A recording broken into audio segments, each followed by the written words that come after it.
کہ زمین ہند میں قطب المدار ہی اول ہیں، خشت قصر ہدایت کسی کو کیا معلوم۔ غیر منقسم ہندوستان کے اولیاء اعظام کی تاریخ پڑھنے والی شخصیات پر یہ بات مخفی نہیں ہے کہ ہندوستان کی سرزمین پر باضابطہ طریقے سے مکمل تبلیغی دستور و نظام لے کر آنے والے اولیاء اکرام و مشائخ ذو الاحترام میں سب سے پہلی ذات شاہکار قدرت، منبع علم و حکمت، قطب وحدت، حضور پرنور سیدنا سید بدیع الدین احمد قطب المدار المعروف زندہ شاہ مدار حلبی مکن پوری قدس سرہ العزیز کی ہے۔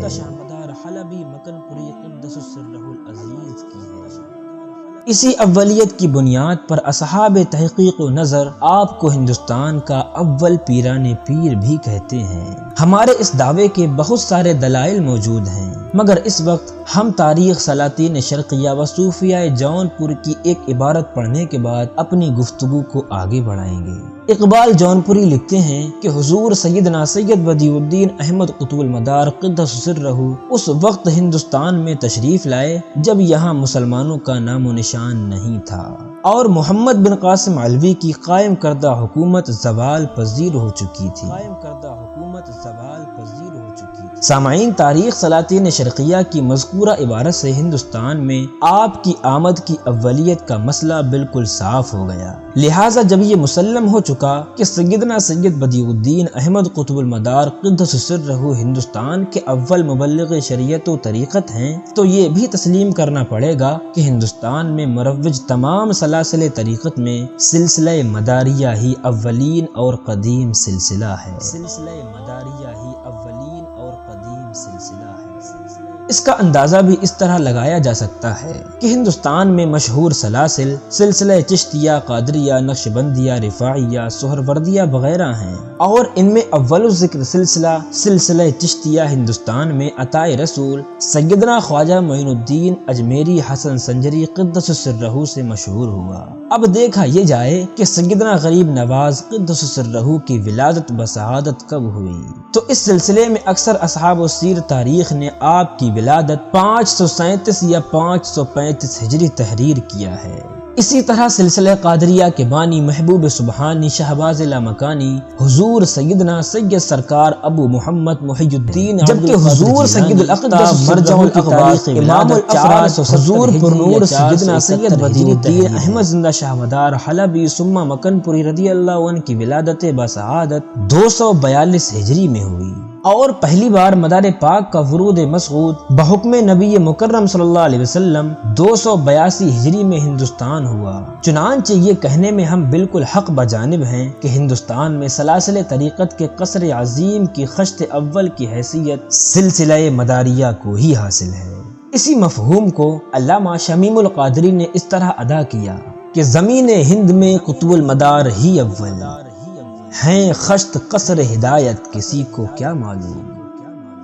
اور سامعین، یہ کوئی غلو عقیدت نہیں بلکہ 100% حقیقت ہے کہ سلسلہ عالیہ، قادریہ، نقشبندیہ، سہروردیہ، شتاریہ، ابوالعلائیہ اور ہندوستان میں مروج جمیع سلاسل طریقت کے مشائخ کبار نے سلسلہ عالیہ مداریہ کے متعدد شیوخ سے فیضان مداریہ حاصل فرمایا ہے۔ اس طرح تمام سلاسل حقہ کی خانقاہیں سلسلہ عالیہ مداریہ کے فیضان سے مالا مال ہیں۔ سامعین، ہندوستان کے طول و عرض میں کوئی ایسی خانقاہ نہیں کہ جن کے شیوخ نے سلسلہ مداریہ سے اکتساب فیض نہ کیا ہو، اور یہ بھی واضح ہونا چاہیے کہ رشد و ہدایت و تقسیم فیوز و برکات کا یہ سلسلہ صرف ہندوستان کی حدود تک محدود نہیں بلکہ یورپ اور ایشیا کے اکثر ممالک کے مشائخ طریقت نسبت مداریہ سے مستفیض ہوئے ہیں۔ اس کی خاص وجہ یہی ہے کہ سیدنا قطب المدار اولین داعیان اسلام میں سے ہیں،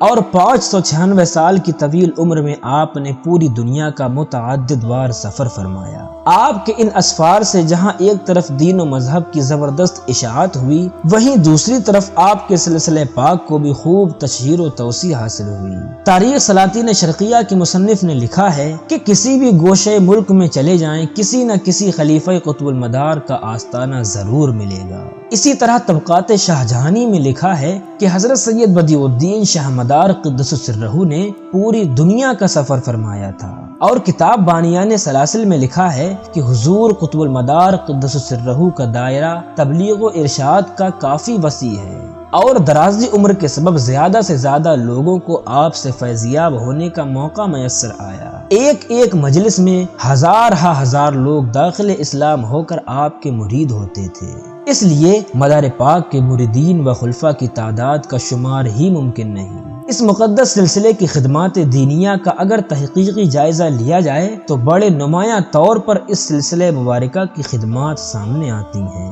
اس کا اندازہ آپ اس طرح لگا سکتے ہیں کہ صرف ہندوستان میں سلسلے مداریہ کی خانقاہوں، گدیوں اور ان سے متعلق تکیوں کی تعداد تقریباً 3 لاکھ ہے۔ مزید برآں ہندوستان میں حضور سیدنا مدار الورا قدس سرہ کی مشہور چلہ گاہوں کی تعداد 1400 سے زائد ہے۔ ہر گدی، خانقاہ، تکیہ، چلہ گاہ مرکز رشد و ہدایت ہے اور ان مقامات سے ہمیشہ اعلان کلمت الحق ہوتا رہا ہے اور انشاءاللہ المولا قیامت تک ہوتا رہے گا۔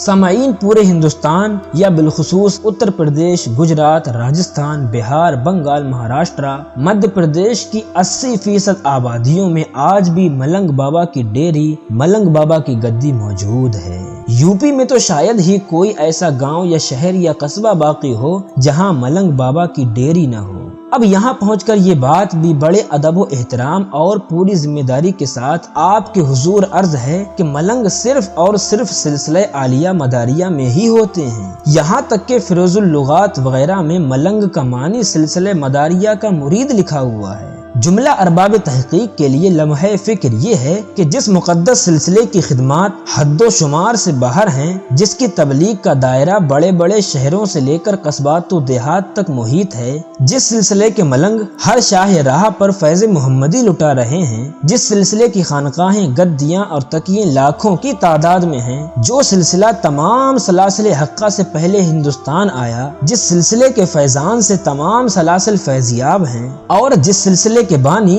حضور قطب الاقطاب فرد الافراد سید بدیع الدین احمد قطب المدار ہیں، جنہوں نے اپنی 596 سالہ طویل زندگی کو اشاعت اسلام میں صرف فرما کر دین رسول کو سارے عالم میں عام و تام کیا، جن کی بارگاہ سے عوام تو عوام، اکابر اولیاء اعظام و مشائخ ذوالاحترام فیضیاب ہوئے۔ آج ایسے عظیم سلسلہ و بانی سلسلہ پر کتنی تحریکیں کتنا فیصد کام کر رہی ہیں۔ سنیت کے مالک بننے والے حضرات اپنے اس محسن اعظم کی سیرت و سوانے پر کتنی کتابیں اور رسالے شائع کر رہے ہیں۔ ان کے مقدس نام سے اب تک کتنی کانفرنسیں اور جلسے منعقد کیے گئے، بلکہ ایک جماعت تو تمام علماء کرام سے اس بات کا مطالبہ بھی کر رہی ہے۔ نتیجہ مطالبہ نہ پورا ہونے کی صورت میں وہ یہ سوچنے پر مجبور ہو جاتے ہیں کہ شاید دور حاضر کے اکثر علماء بالقصد سلسلہ مداریہ اور حضور قطب المدار رضی اللہ عنہ کی ذات کو پردے میں ڈالنا چاہتے ہیں، حالانکہ اس جماعت کا یہ خیال کلی طور پر ہمارے نزدیک بھی درست نہیں ہے،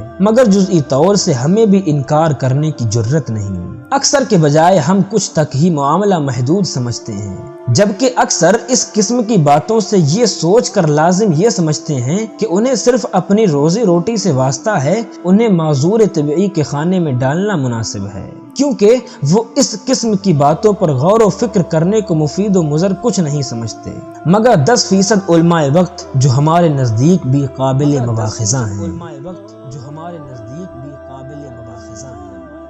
سامعین، 15% لوگ ایسے ہیں جو واقعتاً سلسلہ مداریہ و بانی سلسلہ مداریہ حضور سیدنا مدار العالمین قدس سرہ کے تذکرے سے بالقصد انحراف کرتے ہیں۔ انہیں یہ بات قطعی گوارا نہیں کہ حضور سیدنا قطب المدار رضی اللہ عنہ یا سلسلہ مداریہ کا تذکرہ کسی مقرر کی تقریر یا کسی مصنف کی تحریر میں کسی جگہ پائی جائے، اور کچھ بدنصیب تو ایسے بھی ہیں کہ جو حت المقدور پرانی جگہوں سے آپ کا اسم پاک بھی نکلوانے کی شیطانی حرکت کر رہے ہیں۔ شاید اس وہم میں مبتلا ہیں کہ ہماری کالی کرتوتیں لوگوں پر چھپی ہیں، مگر ایسا نہیں ہے۔ ان کی ہر نشست و برخاست کی خبر ہم غلامان قطب المدار کو ہمیشہ رہتی ہے۔ یہ اور بات ہے کہ ہم ان سے ان باتوں کا مواخذہ نہیں کرتے۔ اب آپ دیکھیے کہ اس حرکت پر کون ایسا صاحب ایمان ہے جو مذمت نہیں کرے گا کہ عملیات اولیاء نامی کتاب کے آگے قادری چشتی مداری لکھا جاتا تھا، مگر اب نئے نسخوں سے مداری کاٹ ہی دیا گیا۔ یہ نسخہ فرید بک ڈپو دہلی سے چھپا ہے، جبکہ پرانے نسخے جتنے بھی ہیں ان میں چشتی کے بعد مداری بھی لکھا ہوا ہے۔ اسی طرح ایک جوان سال فاضل نے حضرت سیدنا برکت اللہ مارہروی قدس سرہ کے حالات میں جہاں پر آپ کے اکتساب فیض اویسیہ کا ذکر کیا ہے وہاں سے بھی آپ کا نام مبارک کاٹ دیا، جبکہ اس گراف کے جتنے بھی ماخذ ہیں ان سبھوں میں حضور سرکار سیدنا غوث اعظم، سیدنا بہاؤالدین نقشبند، سیدنا مدار العالمین کی ارواح پاک کا بھی ذکر ہے، مگر ضلع سدھارتھ نگر کے ایک فاضل نے اپنے مقالے سے سرکار مدار پاک کا نام نکال دیا۔ اسی طرح کتب خانہ امجدیہ دہلی سے شائع ہونے والی کتاب محفل اولیاء میں حضور سیدنا برکت اللہ مارہروی قدس سرہ کے حاصل شدہ سلاسل میں بجائے مداریہ کی امدادیہ لکھا ہوا ہے۔ شاید یہ کاتب کی غلطی ہے، کیونکہ آپ کے حاصل شدہ سلاسل میں امدادیہ کا کیا تصور ہے، بلکہ وہ تو مداریہ ہی ہے۔ اسی طرح اخبار الاخیار کے ترجمہ نگار نے سمدیت کا ترجمہ سمندر کیا ہے اور لکھا ہے کہ سرکار مدار پاک سمندر میں رہا کرتے تھے۔ خیر یہ ان کی کم علمی کہی جا سکتی ہے۔ اسی طرح دانش بک ڈپو ٹانڈا سے لطائف اشرفی کا جو ترجمہ شائع ہوا ہے اس میں بھی جہاں پہ سرکار محبوب یزدانی سیدنا مختوم اشرف جہانگیر سنانی قدس سرہ کو سرکار مدار پاک کی طرف سے خرقہ محبت عطا ہونے کی بات ہے، وہاں پر بھی مترجم نے بات الٹ دی ہے۔ لطائف اشرفی فارسی کے کئی نسخے ہمارے پاس بھی موجود ہیں جن میں مدار پاک کا ذکر خیر موجود ہے۔ بڑی غیرت کی بات ہے کہ اگر اپنے طور پر کچھ لکھنے سے کسی بھی وجہ سے اگر آپ معذور ہیں تو کم از کم جنہوں نے لکھا ہے انہیں تو باقی رہنے دیں۔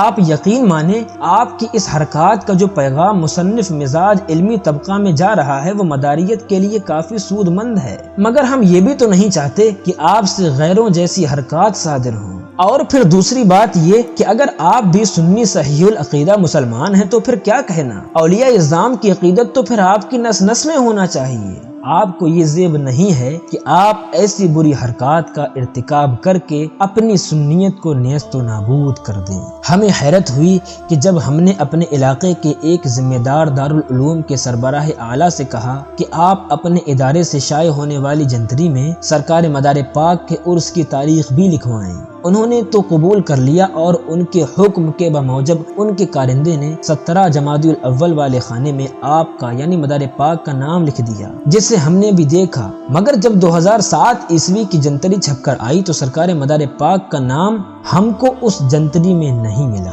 ہمارا حسن ظن تو سربراہ اعلیٰ کے بارے میں اب تک باقی ہے، اور خیال یہی ہے کہ ان کے ایما پر لکھنے کے بعد کاٹنے کا کام نہیں ہوا ہوگا۔ ہاں بہت ممکن ہے کہ اس معیوب کام کا مرتکب آپ کا کارندہ ہو گیا ہو، اور ہم اپنے ان تمام مخلصین کے شکر گزار ہیں جو کسی طریقے سے شہنشاہ اولیاء کے بار سرکار سید بدیع الدین احمد قطب المدار قدس سرہ کے حالات و خدمات کو مشتہر کرنے میں ہماری معاونت کر رہے ہیں۔